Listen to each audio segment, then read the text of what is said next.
Good morning, folks. It is Monday, May 4th. So we're 3 days into the reopening of America. You're watching Inside the Numbers with the People's Pundit. I am the People's Pundit, Rich Barris.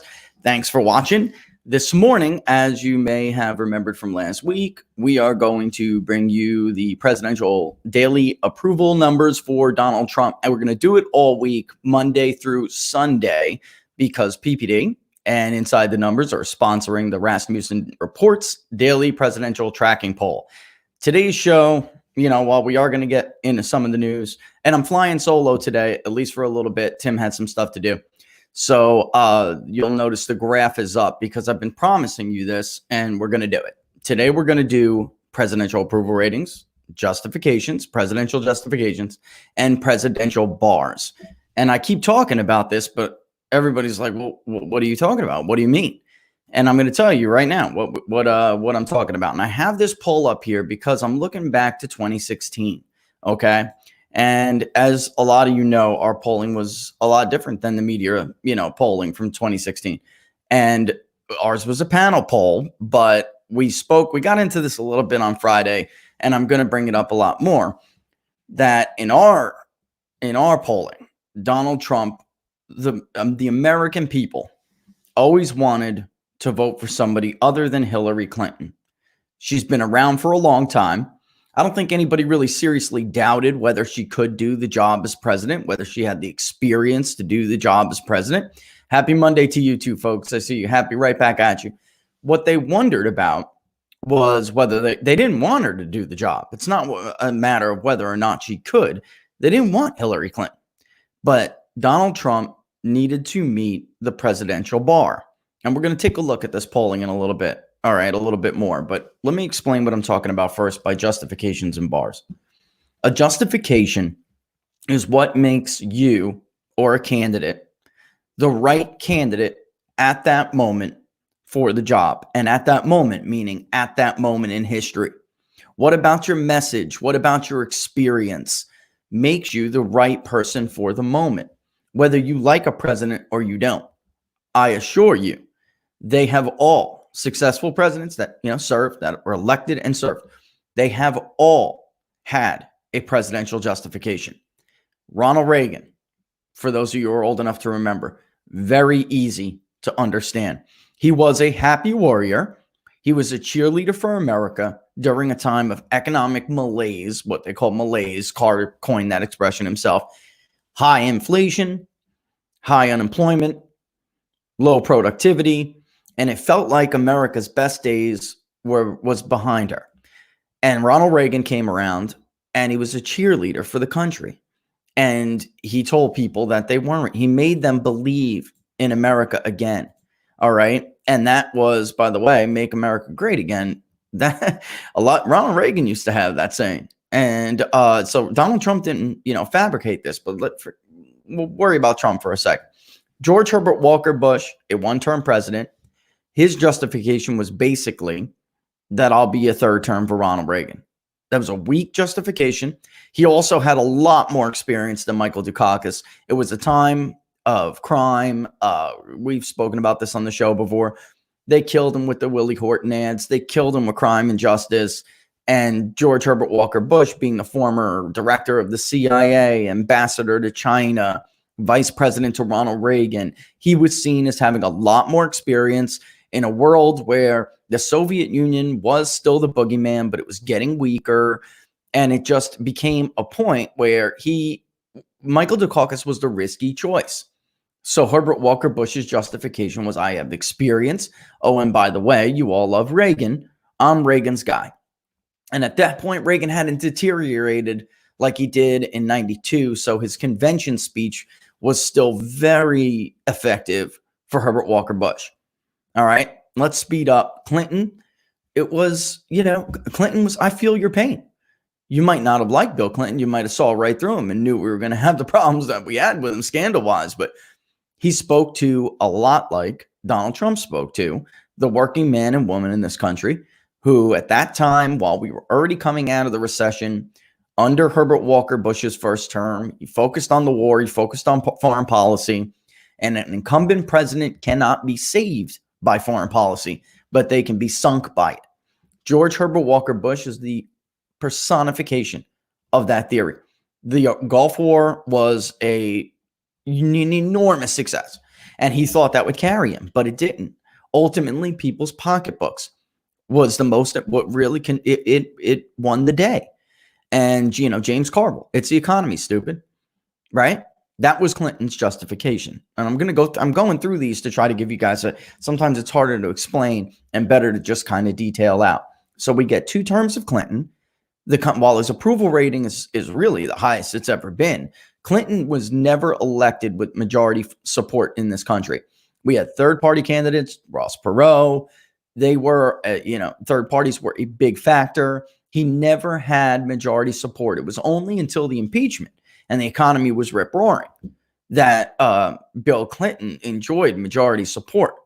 But that was his justification. And after 2 terms of this, we had the Lewinsky scandal. People were feeling good about themselves, their own personal situations. And I tell you this all the time, when the economy is good, other wedge issues become more important, right? So after 2 terms, Al Gore was widely viewed to be the favorite. He was seen basically as like another Herbert Walker Bush, a very popular presidency. He's going to be a 3rd term of a very popular presidency. And George W. Bush, circa 2000, comes along, 99, 2000. And he sounds a lot like Donald Trump. We cannot allow China to eat our lunch. We can't be the policeman of the world. Very different from his father.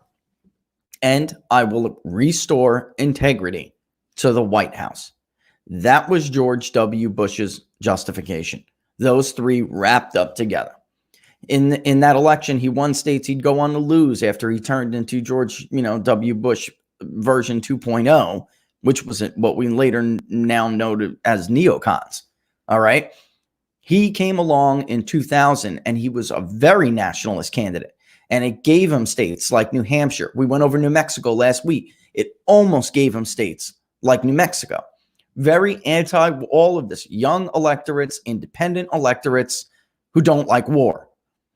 And then in 2004, George W. Bush won re-election by basically saying to hold with me. I'm the post 9/11 president. He had a lot of goodwill out there. He won a lot of crossover support from Democrats. They actually got a bigger turnout in 2004. And he won by more votes than he won in 2000 because he won a lot more. He had a lot more Democratic support. And that translated into a lot more Hispanic support. So his justification in 2004 was basically stick with me. An incumbent president is so, especially if the economy's good, is so favored because Americans don't like to rock the boat. They don't want to give a guy that is unproven and untested a chance. They don't want to do that if they don't have to do it, if they don't feel a reason for change. Not to use their word, because I don't mean this in the Democratic sense, but Americans are progressive in the sense that they want to keep moving forward. They want society to progress. They want the economy to progress. All right. It's not the way the Democrats use the word progressive. It's the feeling of the word that they're trying to harness. That really is, that they're trying to grab. All right. But yeah, I mean, I see some of the comments already. Yeah, we'll get into that with Trump, because this is, his immigration stuff is one of the things that could really hurt him, because it was such a key central focus point of his justification. So anyway, Herbert, W. Bush, he wins two terms, but at the tail end of his term, Americans are very war weary, and the economy collapses. Nothing Republicans specifically did. That was a Clinton program that collapsed the economy, but Democrats were able to seize on it. And they said, well, tax cuts for the rich, wars in the Middle East, nation building everywhere. We should be spending money at home. And Barack Obama comes out of nowhere, while Hillary Clinton is widely viewed as she is going to be the Democratic nominee, and she is going to win the presidency. Rudy Giuliani, who was at the early Republican frontrunner, was way ahead of her in the polling, even when she was viewed to be the frontrunner. But that was before the economy collapsed. If you look at Giuliani's polling, he could have beat her by 8 points nationally, which is a blowout in the Electoral College. But he abandoned traditional ways to win a Republican nomination, and he went with the Florida strategy, which I remember very vividly, and it was a disaster. Your campaigns cannot continue to take losses. They won't raise money. Nobody likes to back a loser, and that's ultimately what happened to Rudy. All right, but he had a solid justification. I'm America's mayor. I am America's mayor, and I'm going to take us out of this. I'm going to get us out of Iraq like Nixon got us out of Vietnam, without a black eye and a bloody nose. I'm going to do it with respect. We're going to leave this war with dignity, and I'm America's mayor. And that was going to work, but he picked a very bad strategy. He was afraid of Iowa. He was afraid of the conservative vote in Iowa, being a northeastern, Republican, and it was a huge mistake, All right. And ultimately, we all know what happened. The economy collapsed. Americans, again, ever progressive in the true sense of the word, not the Democratic source of the word, in the true source of the word, ever the progressive, Barack Obama comes out of left field. He defeats Hillary Clinton in Iowa, which, by the way, Ann Sulzer was really the only one who knew that was going to who polled that race correctly. If you go back and look at the Iowa caucus polling from 2008, Hillary Clinton was going to run away with that. She cried a few crocodile tears in New Hampshire, which gave her New Hampshire.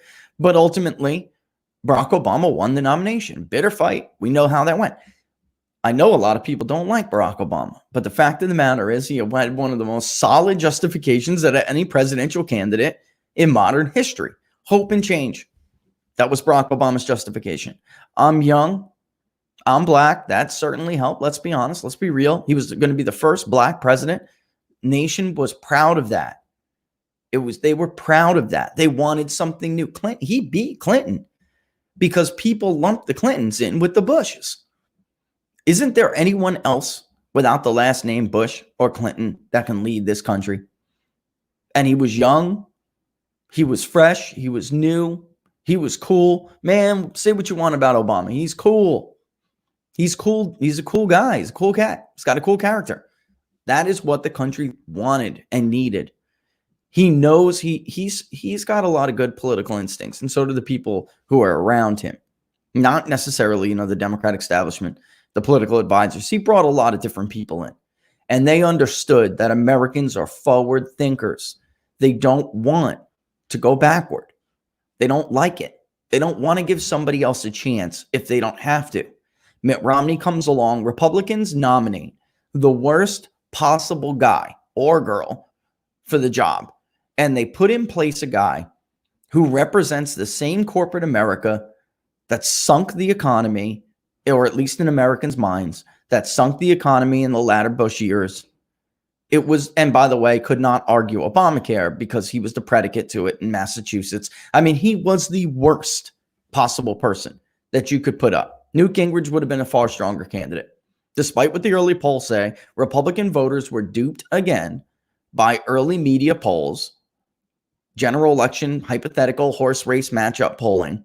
They were duped again, like they were duped into getting John McCain in 2008, and they would later revolt against it.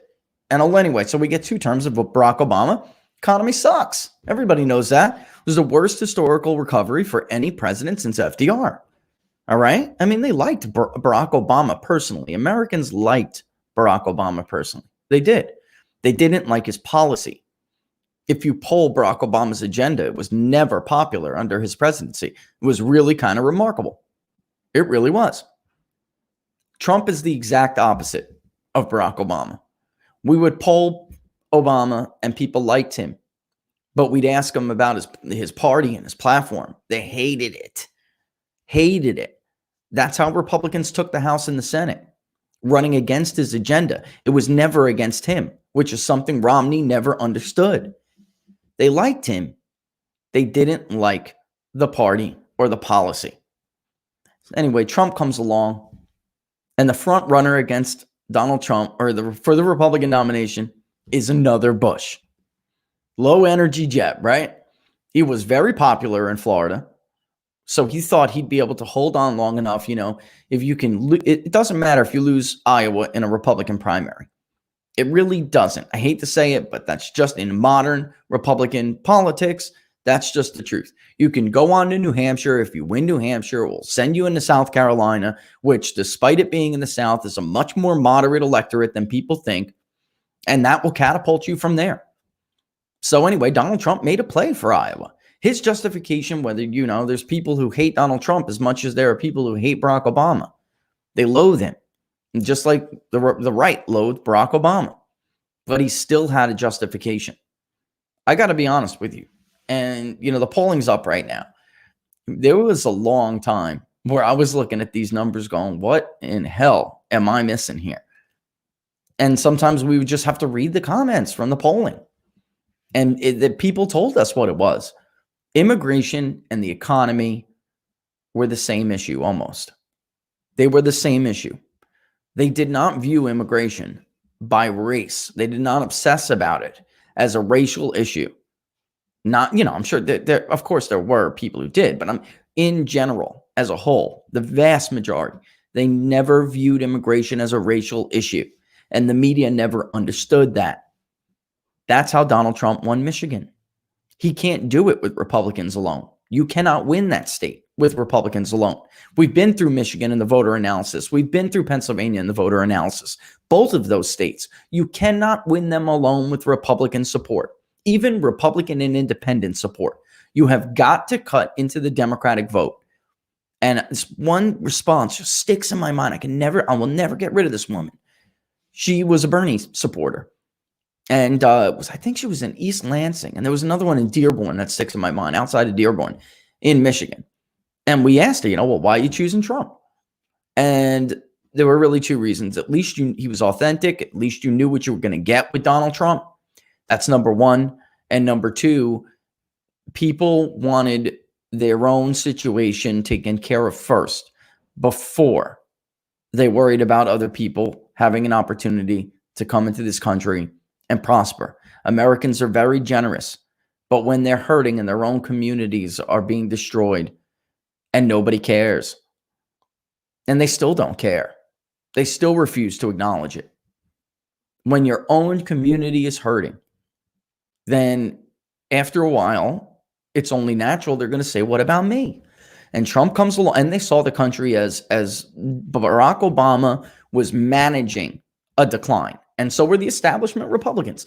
They were managing the country's decline. It was okay for them. That was all right, as long as they still, were in power, at least had some kind of power, and their friends were still getting their treats. They were fine with that. The ones who weren't fine were the American worker that was left behind in this little scheme. And that was, Donald Trump's justification was simple. I'm going to reverse this decline. I'm going to make America great again. Simple phrase, very simple phrase, halfway bar from Ronald Reagan. And America first, he didn't make up either, folks. The Republican Party was an American first Republican Party before it turned into a big business chamber of commerce, corporate elitist party, which it no longer is. You could tell straight from the donations, and we've been over that too. The Democratic Party is the party of Wall Street and corporate America.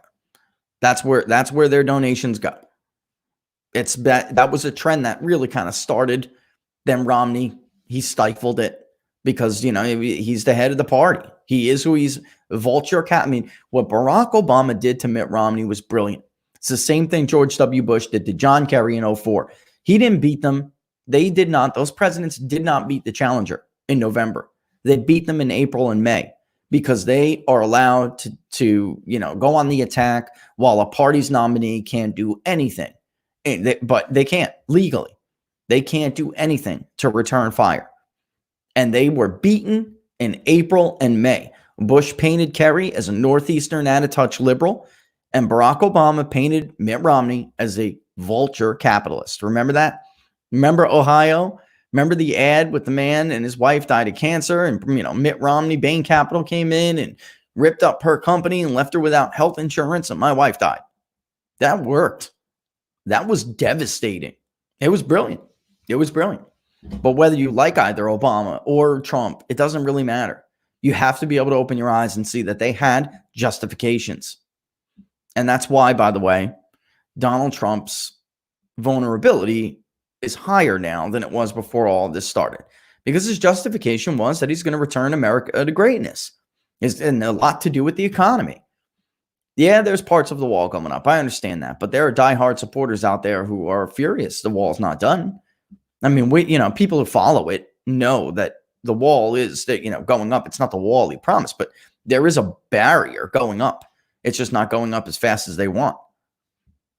He had to stop Wolf at DHS from giving out tens of thousands of visas that are more than the legally required amount to give away.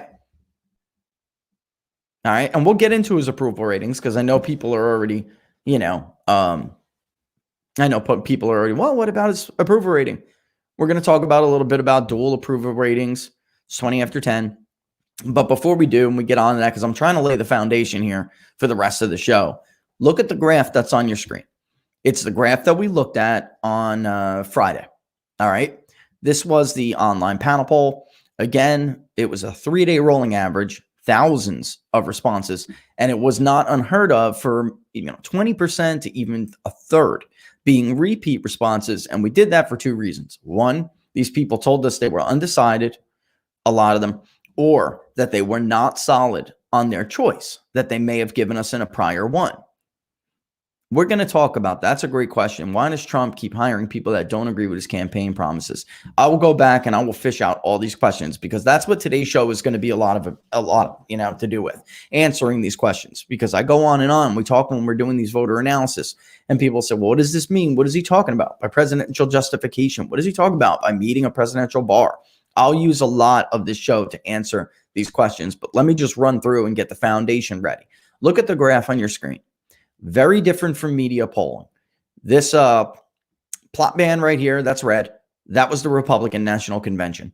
And you might see like those little, image things that are rendering, because when it was on PPD, those actually lead, like the JavaScript code that's written, those actually lead to images. So if you were to see it on PPD, you would see Clinton's, you'd see Trump's, you'd see Johnson's.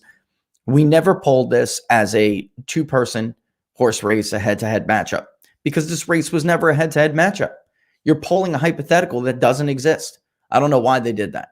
And then, of course, you had the DNC here a little bit after. Hillary had the being that Obama was the incumbent.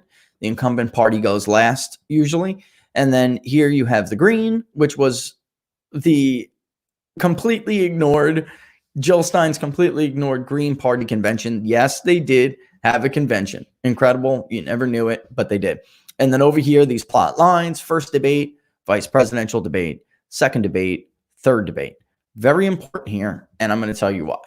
This is why I tell you, look at before the Republican National Convention. This is why I tell you that the country wanted to vote for someone else other than Hillary Clinton. She started out with a lead, but it wasn't that big. And Trump was like, a couple of points below her. It wasn't really, that big of it never was. We never had, at least, the blowout that some media polls were showing. This was always, in our polling, a competitive race. It was going to be a competitive race, as history would dictate. During the 2016 election, the 2018 midterms, and now again, like rule of thumb, election analysis, time-tested crap that has been, the rule for decades and decades, borne out over and over again, just got thrown to the wayside by some of these other forecasters because it was Donald Trump. Period. There was no good reason to not expect this to be a competitive election. It is difficult for a party to get a third term in the White House. Very difficult. So anyway, she started out, though, with a slight lead, pretty competitive. And then you see Trump actually, before the convention, kind of take a bit of a lead. All right. And once he hit that convention, you can see him take off a little bit until she had hers. That's a post-convention bump. Very common, but it was more than that. That speech, that I am your voice speech, that was his entire justification. I should have uploaded that video to play to you guys, but he says, across America, I see empty manufacturing plants, hollowed out communities, and the working man and woman are wondering, what about me and who's speaking for me? And he says, I am your voice. That was it. If I can't explain it best myself. The best way for you to understand what Donald Trump was running on is to listen to his convention speech. So right here, he told the nation his presidential justification, and they liked it. And he started taking off. He was up, 6-point lead in our panel poll. That was one of the largest leads the entire election cycle. She had hers, and it's normal to get a bounce. Different, again, than our polling. These bars, by the way, that's our confidence interval. All right. And when we come back, just to let you guys know, because I do see it, Tim had some stuff to do. When we come back, we're going to, after this segment, we'll bring Tim in, talk about the markets a little bit before I get back into everything. But this was really not a bounce. She is going up and he's coming down. It's a tightening. And then throughout the Green Party convention, she, really later in August would start to get her, in the beginning of August, later in August, she'd start to get her footing and she would take a little bit of a lead and then hold that lead for a while. So there were a lot of mess ups in the Trump campaign. And every time he got on message and stayed on message, economic nationalism, period. Best way to put it. He took a lead and you can see how it bobs in and out, When he would make mistakes, the cons, stuff like that, go off message, off topic, he lost the lead.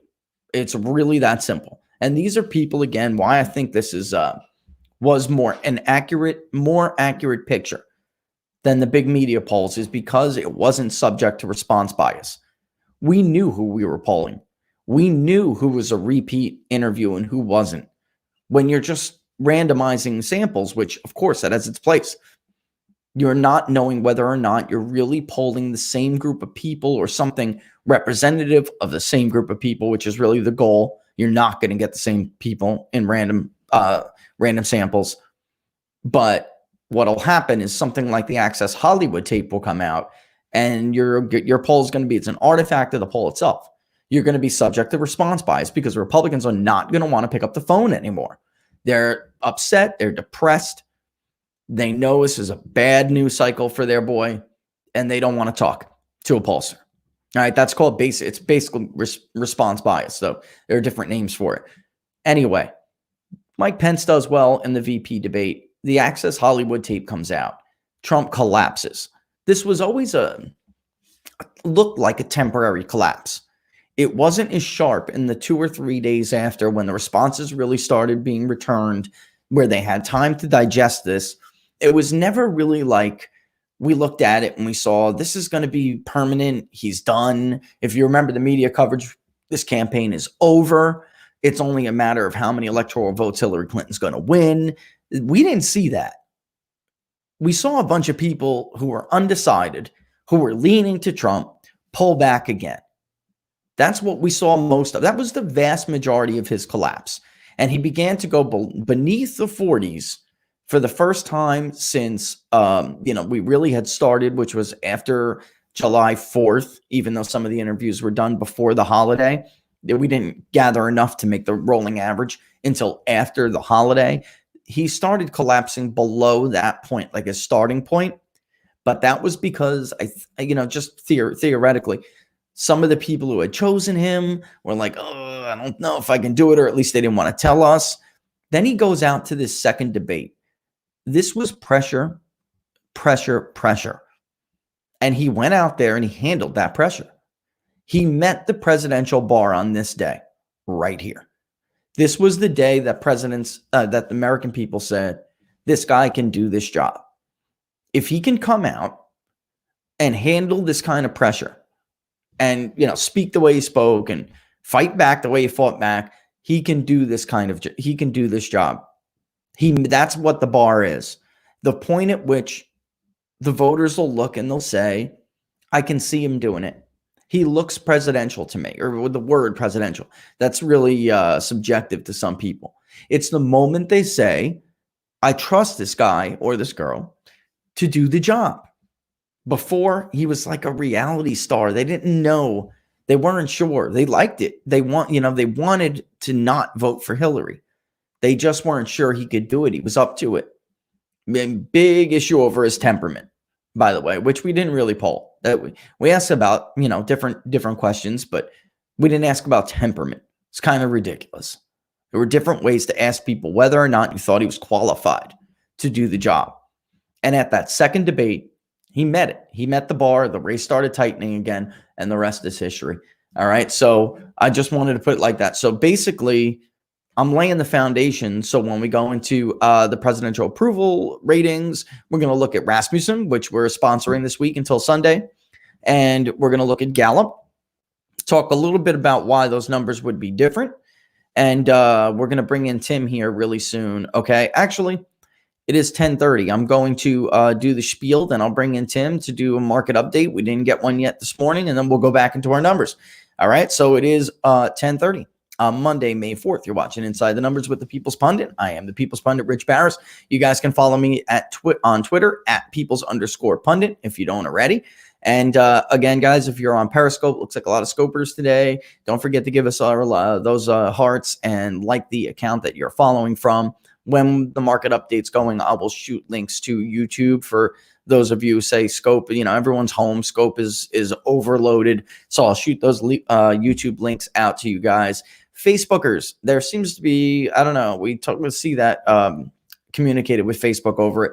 We can't comment to you for some reason. I don't know. They're having issues with their commenting system. So, being able to be imported. I don't know if I can't see you or you can't see me, but either way, if I'm not answering you, that's why, just to let you know. But that's going to be fixed. They told us that would be fixed relatively soon.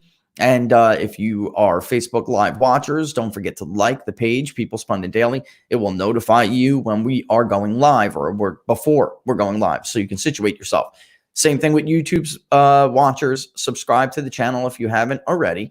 Let's keep that little run up. All right. I'm hoping to meet that bar roughly this week. All right. To hit that threshold. So if you watch on YouTube, don't forget to subscribe and give us those thumbs up on the videos. All right. So ultimately, though, of course, the best way to support the show is to subscribe to People's Pundit Daily. That's how we bring sponsorships. That's how we bring you guys these graphics. That's how we open up the voter file database with tens of millions of records. Stuff costs money. So you could do that by going to peoplespunditdaily.com and choosing one of the digital subscriptions, or just take the short link, which will direct you right there. That is ppdnews.us/subscribe. ppdnews.us/subscribe. Again, when we come back, we'll look at the presidential approval ratings that are coming out, the new Trump's new approval ratings. We will look at some new polling about the coronavirus in the labor market, and we'll get back into talking about what we've been talking about. I got to lay the foundation for this at some point. All right. So this week, guys, I tried to tailor the show to questions you guys have been giving me, about about think tanks and some great questions about the Government Accountability Office, the GAO. We're going to get into all. We'll talk about all that this week. That's what this week is going to be. Answer the questions, lay the foundation so everyone can get on the same playing field, as in understanding what we're talking about. But let me bring in Tim right now. All right. So Tim, the Source Anderson, folks, he's going to give us an update in the markets. And it's been, he had some stuff to do this morning. So he's with us now. So if you don't follow Tim, guys, follow him on Twitter at TJAnderson1. What's going on out there, Tim? First of all, how you doing this morning? Good. Right. Yeah. Markets are down about 1%. I think that's pretty much expected. There's just too many negative optics in the market right now to get back and retest those highs from the end of April. Clearly, April was a stellar month for investors in the stock market, and now we're giving a little bit of that back at the beginning of May. We're down about 1%. The Dow down about 250. S&P 500 actually quite a bit less than that, only down about 0.2%. And the NASDAQ is also holding up a little bit better. Oil is still rallying like it did toward the end of last week. It's up $1.50 today. I just think it's going to be a very anxious week for investors with the jobs report coming out on Friday. What do you, we talked about this jobs report coming up, and for one of the stories on PPD we're going to do, which is trying to gauge the economic cost of this shutdown, right? It's just hard to do. And without this jobs report, I've kind of been delaying that, Tim, because the jobless claims numbers come out every Thursday, a lagging indicator. Yep. But that doesn't mean every single one of those people is still without the job. That's what, because you have, of course, long-term unemployed in that report as well, which is much better. Looking at how to do this, we thought, you know what? We know these people are still on claims, but that lags even another week. So how important is this jobs report for the markets out there, and for the states that are going, and trying to get back to work? I think it's a headline event mainly. I think that that beyond that, everybody knows that this is going to be a blockbuster report to the downside, and that I think it's very well expected that this is going to be, somewhere in the range of 15 to 20% unemployment. And the big question is, number. How when everything starts to get back, how soon those people will be employed. Now, there's two interesting things to consider. Is that the CARES Act, which is the phase 3 of the stimulus program that created the incentive for small businesses to take loans out from the government through the Small Business Administration, use 75% of that money for payroll to keep employees on their payroll, will certainly help companies be productive again once they go back to work. It's not like they're going to have to hire back all their former workers, some of whom might, under normal circumstances, maybe take another job somewhere else. And also, even one of the lending programs that the Fed is backing for companies that are larger than what might qualify for the PPP program. Right. 70% of that money has to be used for payrolls for those loans to qualify. So I think both of those initiatives were very intelligently put together, because the labor market was so tight coming into this that typically it might take these businesses a while to staff back up. Right. So generally speaking, though, you don't think come Friday, let's say come Friday, and we're down 1% today, basically like what, across the board, right? Right. So let's say there's like a 2-day rally, because we have like 15 states today again, which mine including in Florida, even though DeSantis did not re-up that order. We're doing phased, just like the other 14. We're doing a phase-in where retail stores can reopen, but I believe it's like a quarter of capacity. Even restaurants can begin to open outdoor dining. So like the pizza store over here that has a patio, they're allowed to do outdoor. They just have to separate tables. So let's say, things look like they're going well. The market starts to, they like that. They like what they see, and they bounce back for a couple of days. What do you think? If you think it's baked in the cake, then I'm going to go ahead and just like make an assumption that you think that Friday would not hurt that much, or we don't know yet. We don't know the answer to that question. I just think you could always have an initial reaction to the headline. But then, it will be much more important how we close the week, and then how the market acts the following Monday and Tuesday once it has the weekend to digest it all. Right. Okay. All right. Everybody knows the number is going to be really bad. Somewhere in the range of 15 to 20% unemployment. So that is, people should get ready for the ugly, accepted by the market. But all that being said, you can still have a headline effect to, what will be an astronomically high unemployment rate. Yeah. And people should get ready for the ugly. I mean, that's it. It's going to be, and then I'm also going to be looking at those revisions. Last month, the initial report was 710,000 jobs lost. I think it's obviously going to be revised, much worse. That reporting period ended on the 12th. So it is going to be what it is going to be, folks. I mean, that's why it's important to get these states back up and going again.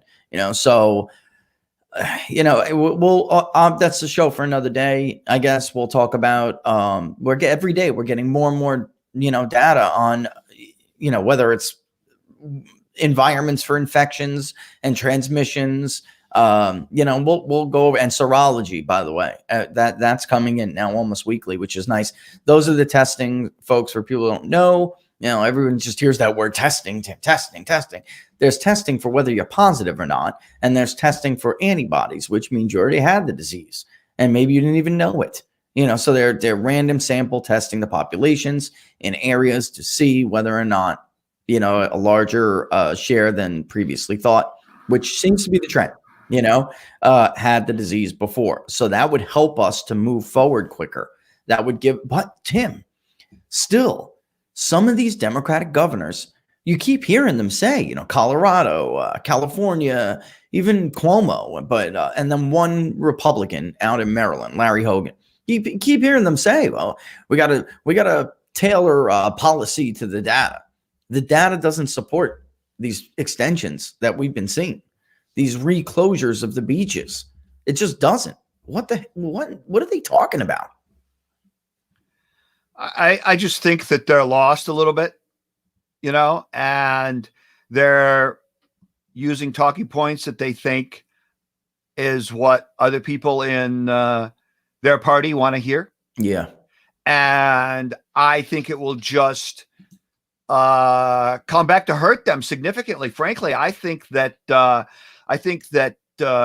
Trump's probability of winning Michigan, particularly, which has been well considered by most people to be the hardest state that he won 4 years ago, for him to win again this time, I would think that his probability of winning that state is up significantly with the draconian measures that Whitmer has taken, because I just think it will come back as a backlash vote against her.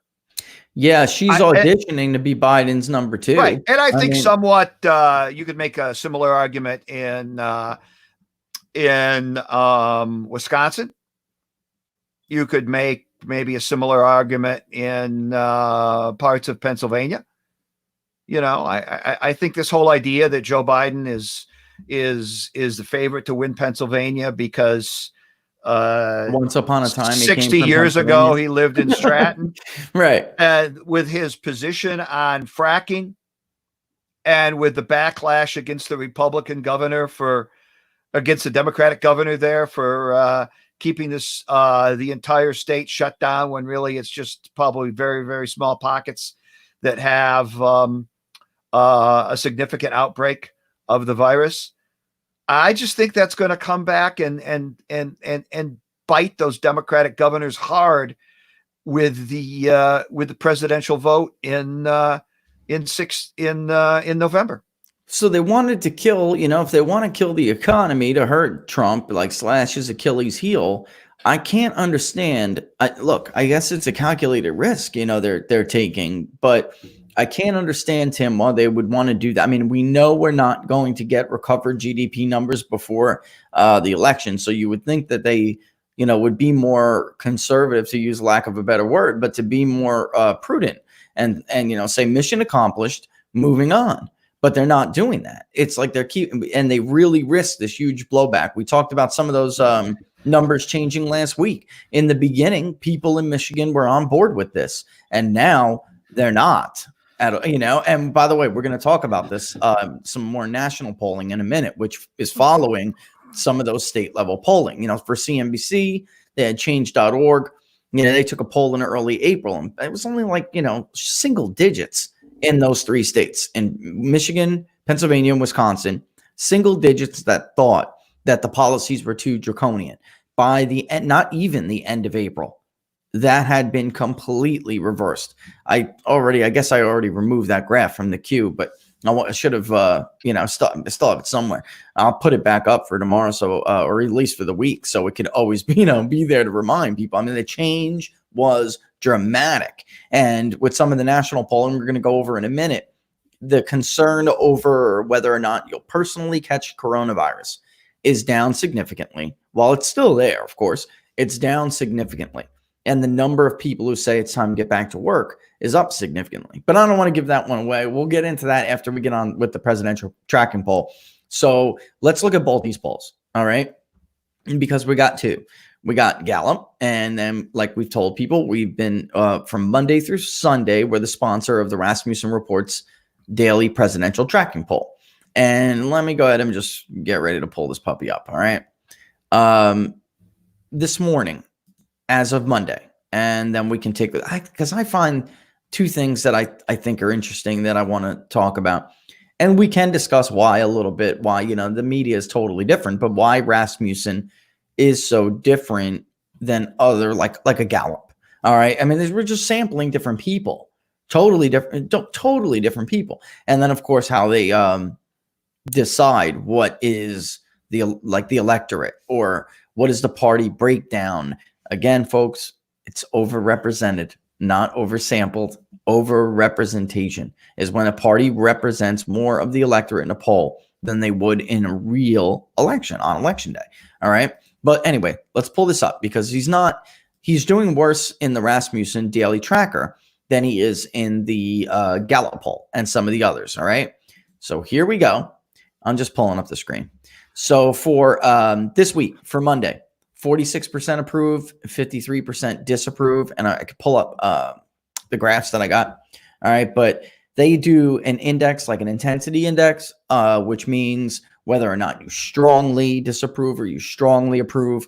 And that's about -9 right now. By the way, Obama, very at points in his presidency, very similar. 34% strongly approve, 43% strongly disapprove. That's a negative index rating of 9. All right. Actually, without bringing that up, let me just show you guys this. This is Trump v. Obama, tracking over time. Bang. All right.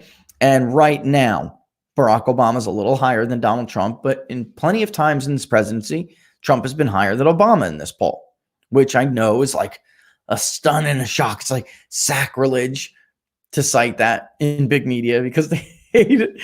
But, Rasmussen had been tracking through Obama. They never had a problem with his numbers, right? They have a problem with Trump's. Now he's down. It's funny because when Trump was down in the big other media outlets, which usually is of adults and registered voters, they're not even near tracking likely voters at this point. When it was among adults and registered voters, Rasmussen was higher earlier in his presidency. So you can see Trump in green here. Some of the times he'd be 52% approved, whatever it may be. It could be 40 or 43 with some of these other pollsters, right, Tim? I mean, the disparity was much different. Now, of course, the roles have reversed. And Rasmussen does have him during the tail end of this crisis trailing lower than he does in the big media outlets. And I don't know how much of the crosstabs I'll get into, but here's the intensity index again we talked about. He's had a pretty big intensity. This is the thing about Donald Trump. There's almost nobody who doesn't have a strong or at least a feeling of Donald Trump. They have an opinion of him. And that's why I'm going to kind of dovetail into Gallup here. That's why I find both of these polls so interesting, because there is still, Tim, a softening in whether or not you're looking at his approval in Rasmussen, which is at 45, or you're looking at it in Gallup, which is at 49. There's still a clear softening here. And what I mean by that is look at the end of this approval index, all right? You see a strongly approve coming up and strongly disapprove, which was up, just a couple of months ago, pretty high, is looking like it wants to come down, though it meets some resistance. That's giving you an idea. There's some segment of the population that is softening from these rigid feelings. Even though his approval is down, you still see it like what we would generally refer to as a softening, all right? And it's interesting. Let's see how this thing changes over the week if it does. But let's check it out and go, because I feel like, and I don't want to get myself in trouble here, but I feel like certain media outlets are trying to give the impression to Trump, like they're trying to make him continue this. I hope I'm wrong, but I have this like sneaking suspicion. But anyway, keep that in mind for Rasmussen. And now let's check out Gallup. All right, because it's a totally different story in Gallup, really is, which is interesting. And I want to compare the two. All right. Again, Gallup is not of likely voters, and Rasmussen with this poll constantly tracks likely voters. All right. My own opinion is sometimes it's easier for me to know the overall electorate better when I track likely voters all the time, even if I'm not giving you guys or giving whoever sponsored the poll, even if I'm not giving them the other samples, like here's the difference between adults and what we think are likely voters. Here's the difference between, likely voters and registered voters. I still find it easier when we get closer to the election if I track likely voters, or I try to gauge likely voters and model them out over the course of time. And if you're a snap pollster from a media company that's, tracking adults and registered voters, which adults is almost pointless, Tim, when we're talking about political issues. There's no reason, but I find it a little bit easier to have all gauges then from, as opposed to when you just try out of nowhere to, to gauge them. It's much harder. It's just much more difficult to do so. Anyway, that's why I think that's a little running theory of mine, that's why they have a hard time when they get to like late August or after Labor Day or even September. I mean, I saw in 2016, we saw registered voter polls well into, the start of fall, well into it, which was unbelievable to me. But it's harder, my experience. It's harder when you try to just out of nowhere determine who the likely voters are. It just is. All right, so here's the headline, folks, in Gallup, which is, again, try to compare to Rasmussen. President Trump's job approval rating up to 49%. All right. Approval rating has been up 5 points since the prior poll. 60% approve of the president's COVID-19 response, and his job approval is higher among independents and Democrats. And we talked about this a little bit on Friday, but this is why I find this poll interesting, even though Rasmussen's still tracking. This poll really just covered till the end of the month. All right. So that's something to remember too. But the president always had strong base support is the way I want to put it. He's always in the 90s with Republicans. He really is. That's not uncommon. Democrats, he usually is between like 8 to 6% in this poll. He's higher this month. He's around 8, which is his top end. Tim, the key for me here is independence. That's the key. He jumped among independents, like a 35% approved from March 2nd to March 13th. And then from March 13th to 22, that jumped 8 points, and it got to, he's at 43. So, and look, I mean, Republicans barely changed, 91, 92. He's always at very strong. So you've got to say that that's all in response to his handling of the virus. Yeah, I mean, I think that there's. If it improved that much during that time frame, Democrats are up by 6. Clearly, that was the central issue. I mean, that was probably the first, second, and third biggest issues going on in the country at that point in time.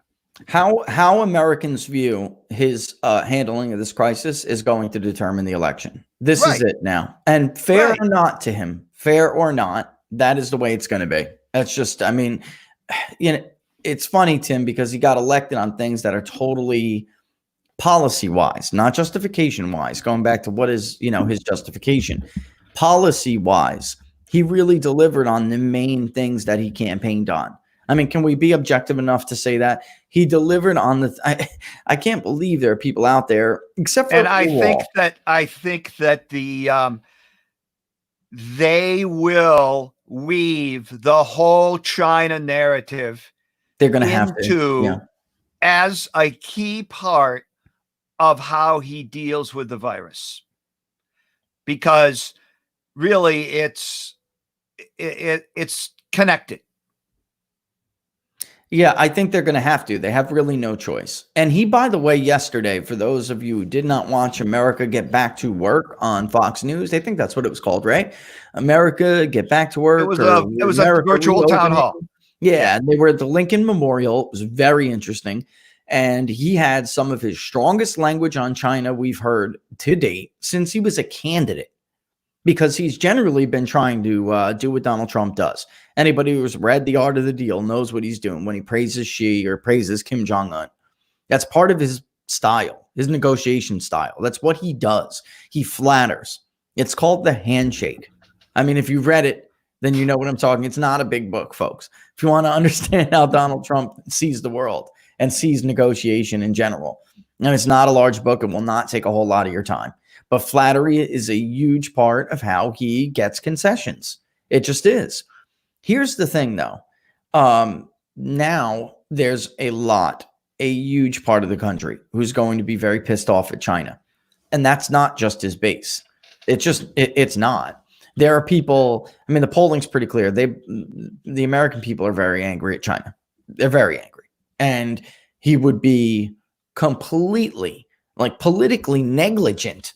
It would be like campaign malpractice if he didn't use that. I mean, of course, it has nothing to do, again, because the media is going to make it about race, Tim. It's nothing to do with race. Right.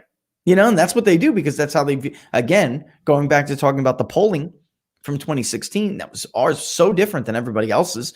They get their mind stuck in how they view the world, and they can't, and it blinds them. It really does. It blinds them to see, and all sides do this. But I mean, the media has a unique role, so it really matters when they do it. Here, though, too, I just want to again make a note, because I did get a message. You're absolutely right. This is about adults. There could be adults that are in this poll that may not vote. Yeah, that's true. That is absolutely true. It's very possible. I mean, there's really not going to be. It's still very early, but there's really not going to be a way to know that yet. So people are asking what could explain that, kind of disparity, how many of these people may not vote, or these votes will wind up not getting anyway. We don't know that yet. The truth be told, we don't know that. And Rasmussen could be totally different tomorrow. And Rasmussen could go up to 49, 50, whatever, and Gallup could fall to 43 or 44, where they were last or earlier in the month. We just don't know. It's too early. We're in May. It is still so early. If you would have asked me during the impeachment debacle for Democrats, who's going to win re-election, I tell you the House is gone. Democrats just gave up the House. They won 40 plus seats. Republicans don't need to take back 40 seats to retake the House. They don't. There's 30 to about 30, because now Jeff Van Drew is a Republican. So there's 30 districts that Trump carried that Republicans could win back. They need what, Tim? 18 now with Jeff? Yeah, 18 or 19.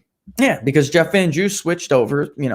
And we're looking at a district in Minnesota, which he may not. I don't know what's going to go on with him. But there's a dozen of them, I think, that are easy. That's what. Yeah, I mean, with that. So, yeah, there's some almost a given. There's some, though, where the Republican bench is very weak, and we'll talk about that. I got a request for that, too, to talk about the Republican bench in congressional races and Senate races. We'll talk about that, too, because there are some districts that Republicans should win easily, hands down. And they're either not backing, where the party says they don't get involved. It's crap. Their donors get involved. They're involved under the table, and maybe they're backing the wrong person, or the bench just isn't there. There's a couple of them like that, but Republicans don't. If it's a huge backlash like we would have saw if the election was held back during impeachment, Democrats would have been slaughtered. slaughtered. I don't care what the poll said in the big media outlets. They would have been slaughtered and Trump would have won. And now COVID kind of turned the thing upside down. It's May is my point. A month from now, it could be a totally different race. It's just way too early. Okay, so a Trump rally. I'm not going to read through all this, but I will say this. Two aspects of Trump's latest approval rating suggest a rally effect. A rally effect is temporary, is what they're trying to get at here. FDR had it. George W. Bush had it. This is a modest rally to the flag effect. Obama got it. He bounced 7 points after the U.S. forces killed Osama bin Laden. A small 5-point bounce after Sandy Hook. This is, a modest rally effect. I think in the end, what Rasmussen's showing, and I saw it again this morning with their crosstabs, what they're showing that Republicans should take note of, and what should be concerning to Trump and his campaign, is that his parts of his base, which are older, but, Tim was saying before, like Biden's going to carry Pennsylvania because 20, 30 years ago, he knew somebody in Scranton, and had roots. That's ridiculous. Biden is making no inroads with working class Americans. If he does carry Pennsylvania, it will not be because of them. It will be because of suburbs, moderate voters in the suburbs, or white women particularly. That is what would happen. Biden is not making any inroads with working voters. But now there is, for the first time in his presidency, even though you wouldn't really know it because some of the media approval ratings are higher, older voters, Tim, older voters.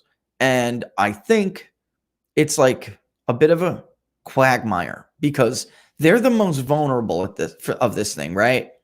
But interestingly, some of the polling shows they're also, what's the word? I don't want to use the word some of the media uses, but they're also the most skeptical. Okay, of whether or not this thing should be taking a toll on the economy such as it is. Which brings me to my next thing, because God, it's 11:01 already. Let's look at this new poll that came out. The reason why I found it interesting is because back in early April, we covered it. Very similar question. And the views people had on whether or not they're ready to get back to work, and how concerned they are over catching coronavirus. All right. And this is interesting. And I'm going to rattle off a bunch of stuff that's not in this so you guys can get some background.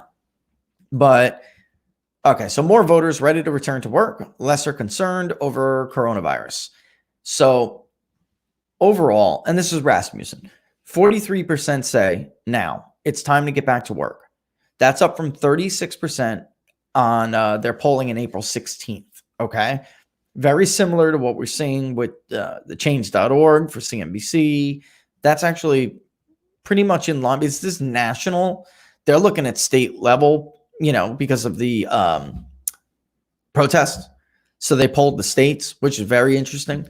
And by the way, I do have a hopefully an announcement for you guys on state polling, but I'm going to park that for a second. 38% now disagree and say it's not time to get to work. 52% are still at least somewhat concerned about personally getting the coronavirus if they go back to work. That's a majority, still a bare majority. It's down from 71% in that last prior survey in the middle of April, or a little bit, before the middle of April. 39% believe by June that a lot of the country should be back to normal. 44% disagree. So Americans have no delusions. They don't think that we're going to, or at least now, that we're going to return to normality the way it was before. They just don't see that. Again, this is a national poll, but it is mirroring, Tim, some of what we're seeing in these other states, and then there's some other stuff to throw in with that. We're talking about older voters. 49% disagreed back then. 15% were undecided. So it's more than just those undecideds. Just like we saw with the state level polls, there really weren't enough undecideds to move that much. Like a quarter of the electorate it's not enough. So people had to change their minds. 58% back then were more concerned personally about the health impact than they were about the financial impact. We'll get those new ones soon, that kind of just like it did in the first part of this poll in April, it piggybacked off of the first round of questioning. We'll get an update on those as well. But what the warning sign was, Tim, even back then, only a third believed that this lockdown could continue as long as public policy experts said was necessary. 23% were only willing to go until May 1st, and only 27% were willing to push it out until June. 12%, that's it, believed, going back to April 16th, that this thing could go on until the end of summer. So 6 in 10 basically were worried even back then that the cure would be worse than the disease. And then by April 20th, 57% of adults were very concerned about the financial impact. 30% were somewhat concerned. The older the American, the more concerned they were about the financial impacts. So I can't help but to wonder here, Tim, even though he's trying, and you saw him release that proposal at the end of last week, even though he's trying to safeguard older Americans, they're the ones who are the most skeptical of this. Them and groups of workers age 40 and below.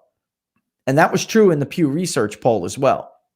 So now, for the first time in his presidency, we do see some dip among those older voters. And it's tough because you're trying to protect them.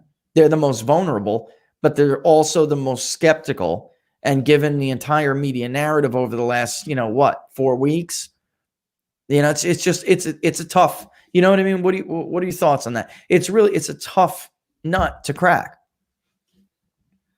I just think that that's an interesting. There's a lot of little subtext involved in that questioning, I would think. Right. Well, because they're retired or getting ready to retire. Right. You know what I mean? So a market collapse kills their retirement savings. You know what I mean? So it's like a lot. Right. Are they concerned? Are they concerned about the stock market effect more than anything else? Financial and economic impact. That's how it was worded. Right. So it definitely. But in the reality, they're concerned about the stock market effect. Yeah, I mean, I would say that includes, that absolutely includes their market position. It definitely does. And just to clear up something, I'm talking about trade. When I said he delivered on most of his promises, he delivered on the reforms to the VA nobody could get. He delivered on his tax reform, which I know is not very popular among his base.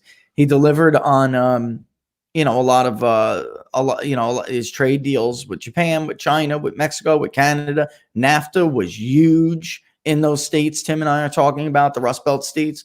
That was probably the number one issue, but immigration was thought of as an economic issue in 2016.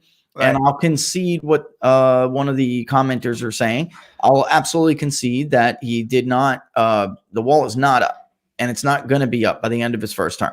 It's just not. Paul Ryan screwed him. If you guys want to know what happened with that, Paul Ryan screwed Donald Trump on the wall. He lied to the president. He said, get the tax cut through.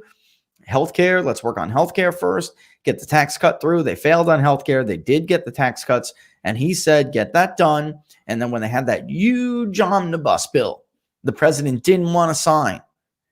Paul Ryan said, you sign this bill, we'll have the vote on the wall. He lied. It's that simple. He lied. So Trump tried, Ryan lied. All right, there you go. And some of the things on immigration, other outside of that, I can understand.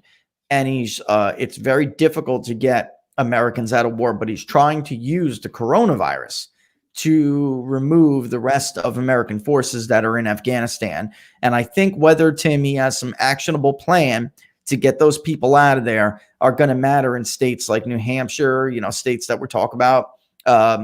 Minnesota's another one. Colorado, very young electorate, anti-war. That will matter. But I'll concede that. But there's no doubt that Donald Trump has pulled back, U.S. troop presence around the world. He has, and he's done it with people fighting him every step of the way. Every step of the way. That's why Mattis left, folks, because Donald Trump had a what's it called, the room, Tim, the situation room. Right. He called everybody in the situation room back in 2018, and he said, the CIA ops that you guys have going on in Syria, I know what you're trying to do here. I know you're trying to topple Assad. That's Right. over. End it. They didn't listen to the president for a long time. When he finally put the kibosh on it, pulled that, they were publicly telling people, Tim, that it was a humanitarian effort, but privately it was a regime change effort. And Right. Trump knew it, and he put the kibosh on it. And, Mattis knew that Afghanistan was next after that meeting. And then you saw a lot of leaks, a lot of pushback, Kelly, a lot of them. And Mattis wound up resigning because he knew Afghanistan was coming next. And at that meeting, he said, Syria's over, figured that out like yesterday. And then by this time next year, I want a plan to remove everybody from Afghanistan. And that's why also, too, a big part of why Bolton left. That and Iran. Bolton wanted, I mean, is it fair to say he wanted war with Iran? I think that I think also Bolton made huge mistakes in his initiative with Venezuela. Oh, wow. That note. Do you remember that note? We'll put like, what was it, 5 or 15,000 troops. But nobody in America is going to tolerate a troop presence to topple the Maduro regime in Venezuela. Right. But he has made progress with Afghanistan. He has. Yes. And he's absolutely making COVID an issue. Like, well, they're not really ready to handle a pandemic. So in the event, it's a risk to our soldiers is the position Trump is taking. It's a risk to our soldiers to keep them in that country while this pandemic is going on. He's doing that right now. As we speak, he's trying to do that. Why hire Bolton in the first place? I think I should take this, actually. Okay. I think I should take this now. This is a good question right now because it does speak to his justification. If we're not making some actionable plan, then that will hurt his justification as well. And whether or not you deal a blow to an incumbent's justification it's a big deal. It matters a lot. So somebody said, why hire Bolton in the first place? One bad personnel decision after another. I actually completely agree with the bad personnel decision criticism. But Bolton, and I can tell you this because I know people who know Bolton and they're contacting me when he was at the top of the list, Tim. First of all, it's important to understand Trump has been limited on nominations. National Security Advisor does not require Senate confirmation. But like everything else in Washington, D.C., you're trying to please everybody. Bolton was seen as an easy, right, Tim? How am I putting it? Like, yes. He was an easy, agreeable person. The only one who was going to piss off was the left. So it really there was no risk there. And Trump likes to have diverse opinions. So he likes people arguing, and then he takes the best of what argument he think is won out. And when people push back at him and say, this guy's going to do X, he's going to do Y, he's going to be a problem, Trump's just natural response to that is, if he's a problem, I'll get rid of him. I'll get rid of him. That's it. And he listens to his gut on most of these things, especially with foreign policy. With Bolton, they started this like behind the scenes PR campaign. Bolton allies who wanted Bolton to lead the National Security Council and become the next National Security Advisor. I know because we were on the receiving end of it, right? So we got friends of Bolton calling up, how are you going to hit what angle are you hitting this story? And, we knew he was at the top of the list, or at least, and pushing and telling us, from John, he's not a neocon anymore. He knows he made a mistake in Iraq. This is the angle. So it wasn't just the president that had people in his ear doing this, but media outlets who were going to report on this. I mean, they were like a behind the scenes PR. He's not a neocon anymore. He's a diehard realist because Trump is a realist. All right. which is something we have never had a realist president. It's funny too, because in foreign policy, realism dominates. If you go to academia, it's like one of the very few areas where foreign policy is one of those very few areas where academia isn't the Democrats' position, right? And that it doesn't dictate their views. And the Republicans the same way. I mean, there's so many neocons in the world of academia and in like, and I know, I mean, I studied, I got bored, folks. I studied a lot of things. So I got bored after I got out of the army and I had money and I needed a break. So I decided to study a bunch of crap. Neoconservatism is a joke. The democratic peace theory is a joke. Bruce Russert is one of the most well-known people who pushed the democratic peace theory. It's a theory that democracies don't war with each other. So if the world had a lot more democracies in it, there would be a lot less war. And ultimately, the goal in international relations theory is to minimize war. At least that's the point of theirs. It's garbage. It was never even defended as a thesis because he had to qualify what was and was not a war. What weapons could this conflict have seen in order to make it a war? Was it a police action? It's just nonsense. And he couldn't even defend it as a thesis like you have to do when you want like a doctorate or like a master's degree or something. Anyway, so it's a guard. Yet people in Washington, that is like the prevailing view in Washington, even though it's a joke. And then you have the other side of that, because that's part of liberal internationalism, which is neoconservatism, which believes that you could use the primacy of U.S. power to reshape the world in America's image. And if more people had the values, if we use our military to impose our values on the world, then the rest of the world would look and act and think more like us. So that's where nation building comes in, because you got to help them. And if you do it, and they twist up the Marshall Plan to make it fit their theory, but it's garbage too. Laughed out of the classroom. The INR is dominated by people like John Mearsheimer and Ken Waltz and Snyder, Jack Snyder. Myth of Nations is one of the better books out there. These are realists, and they view the world as an international state of anarchy, meaning there's no global 911 for nations to pick up the phone and call. The UN is not effective. There's no global 911 that you can call and say, I need help. I have another nation picking on me. I'm in threat of invasion. So nations pursue power. Well, it depends whether you're an offensive or defensive realist, but if you believe they're offensive, they're pursuing power to defend themselves. So the stronger they are, the more safe they'll be. Or if you're a defensive realist, then they actively want to go out and suck up more. The goal is hegemony. Because if you're the dominant power in the region, you're the safe power in the region. And Trump is a realist. He sees the world through the international state of anarchy. And we're all broken up into liberal nation states. And like Ken Waltz absolutely proved in Man, the State and War, nationalism will overcome this stupid idea, this like utopian dream, Tim, that the desire for global cooperation will win the day. That is crap. If that was true and ideology was stronger than nationalism, then the Nazis and the socialist French would have joined forces against the rest of the world in World War II. That didn't happen.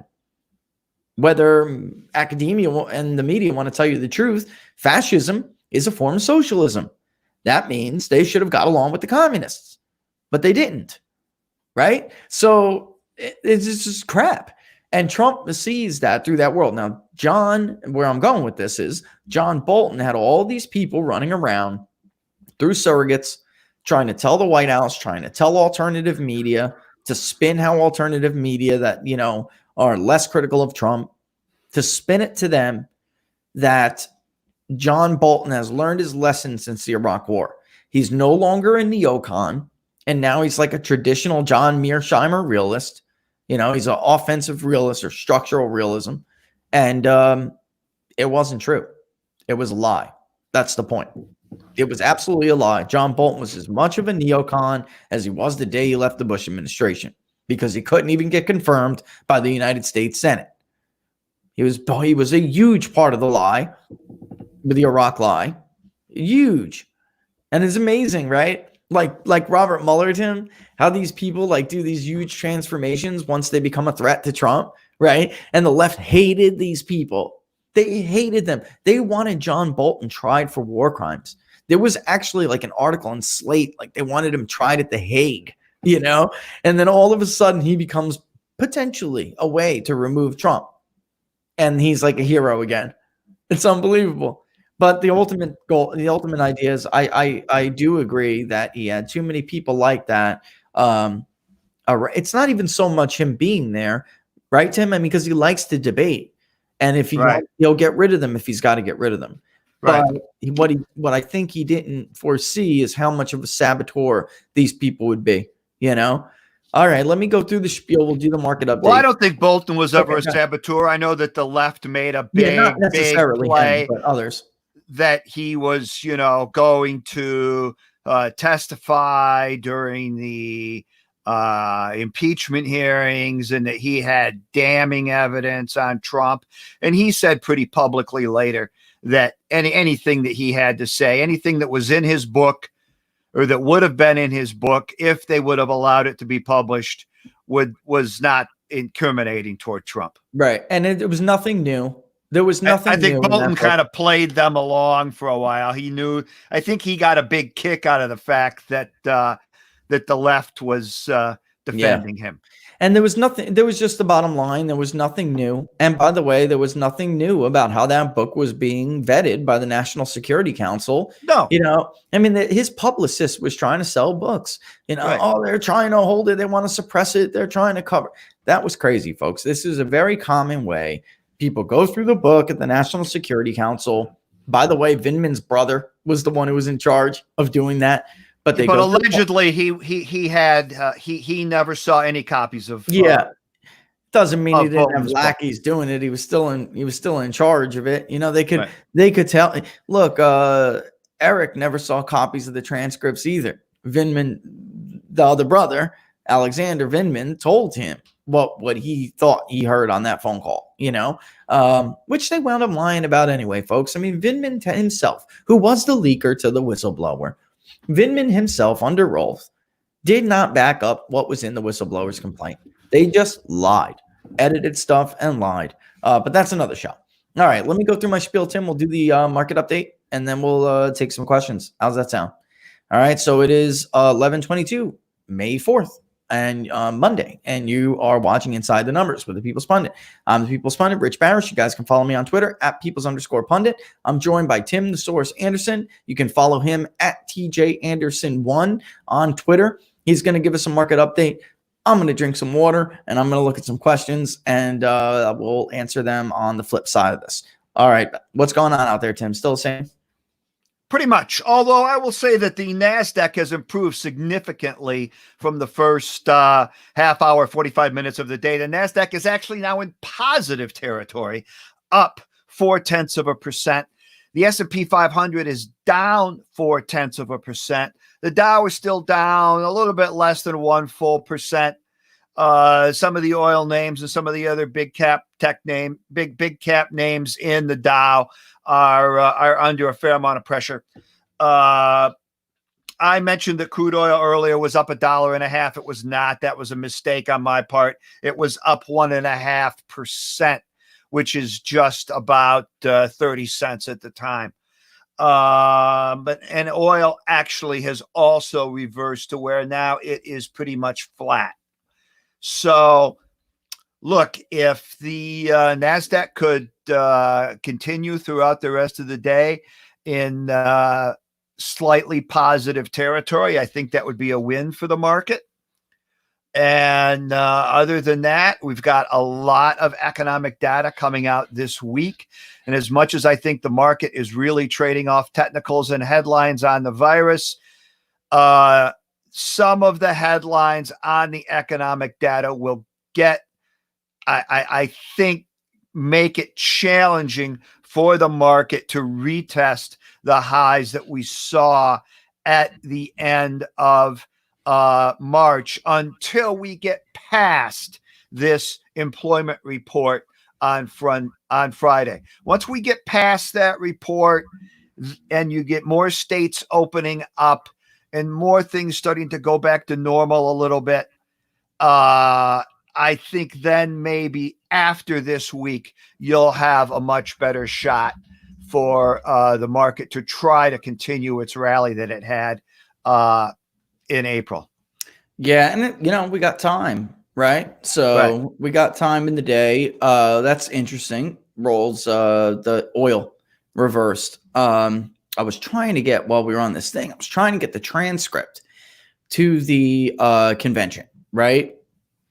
Because it's so important. Tim, it really is. It's so important what he said. And, the forgotten men and women part of that's some of those questions in there really pertain to it.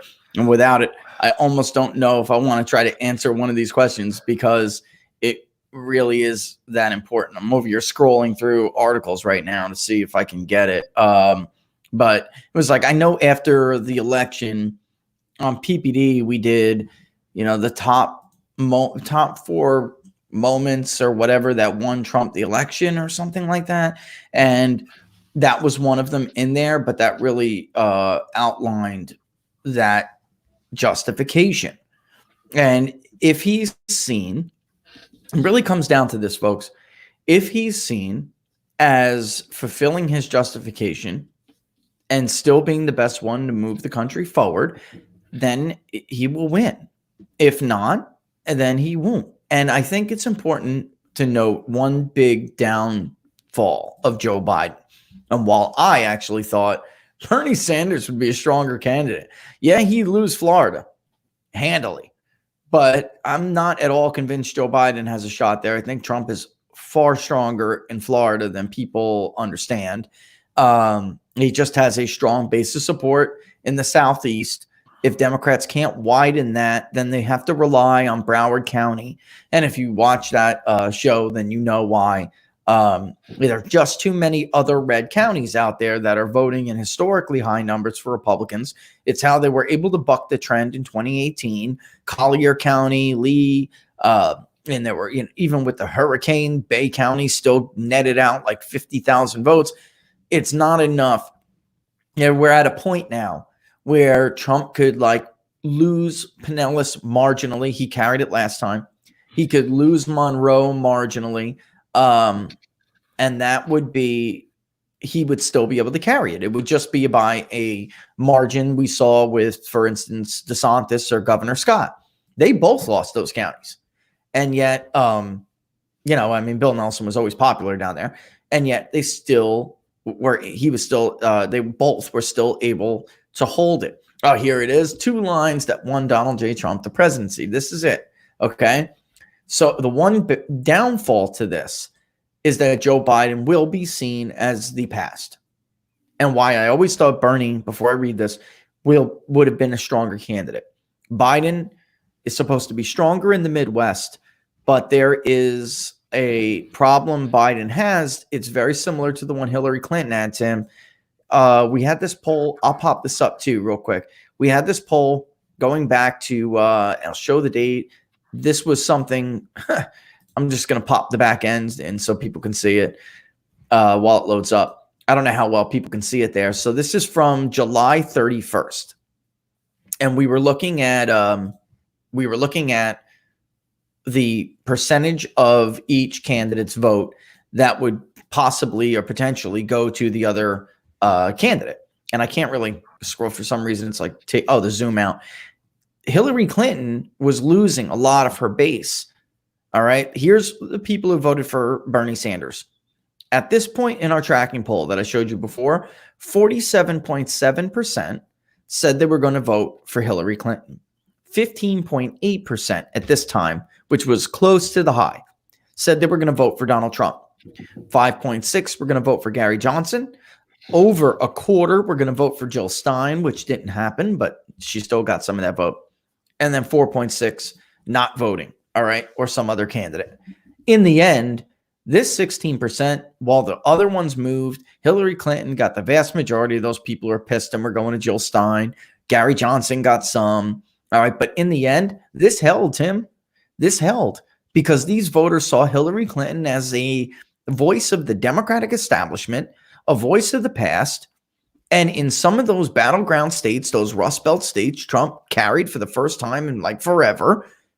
He got huge chunks of the Bernie vote. Take a look at that ABC Washington Post poll, the last one that came out. That was about 16% of Bernie voters said they're going to go for Donald Trump.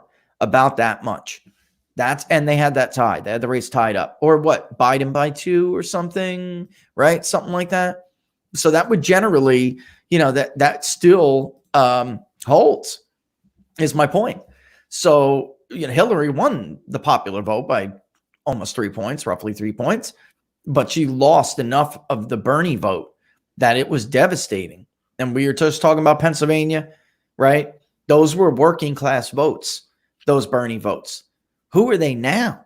Because Bernie didn't get that working class vote this time around. Those are just Trump voters now, basically. He made a monumental mistake painting Donald Trump as the devil. He really did, because they had synergy there. They had a lot of synergy on immigration and trade, and he turned his back on a lot of that. So that's how he got his butt kicked by Biden in some of the, if you look at Texas, that was where that happened. Look at Iowa. Pete Buttigieg won those areas where he was running up votes against Hillary Clinton last time. Michigan, that's the worst. That was the worst defeat for him, because he lost every single county that he won last time that scored him an upset victory over Hillary Clinton. So where is that 16%? And this is my point. Think about it. If they're already gone and they're Trump voters, that's bad for Biden, Tim. That's not good. I don't care what the polls say now. I'm saying if that holds, that 16% is probably up to 25%. It's getting worse because of Tara Reid. They are smearing this woman. And Team Bernie is not happy.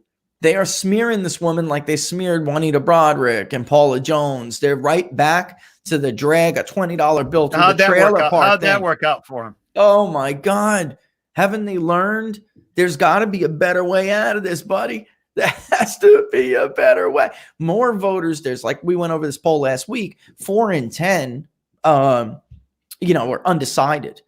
But more voters Are you telling me that none of the Democratic candidates that were trying to run against Joe Biden for the last year, when he was up 30 points and looked invincible, right? Nobody was doing opposition research?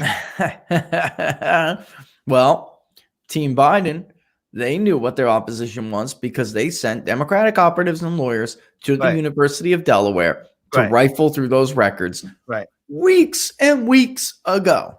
So they knew about this, Tim. They were going to just try to hide from this. How did none of the other Democrat candidates not know about this or use it? Right. And how is treatment of Anita Hill?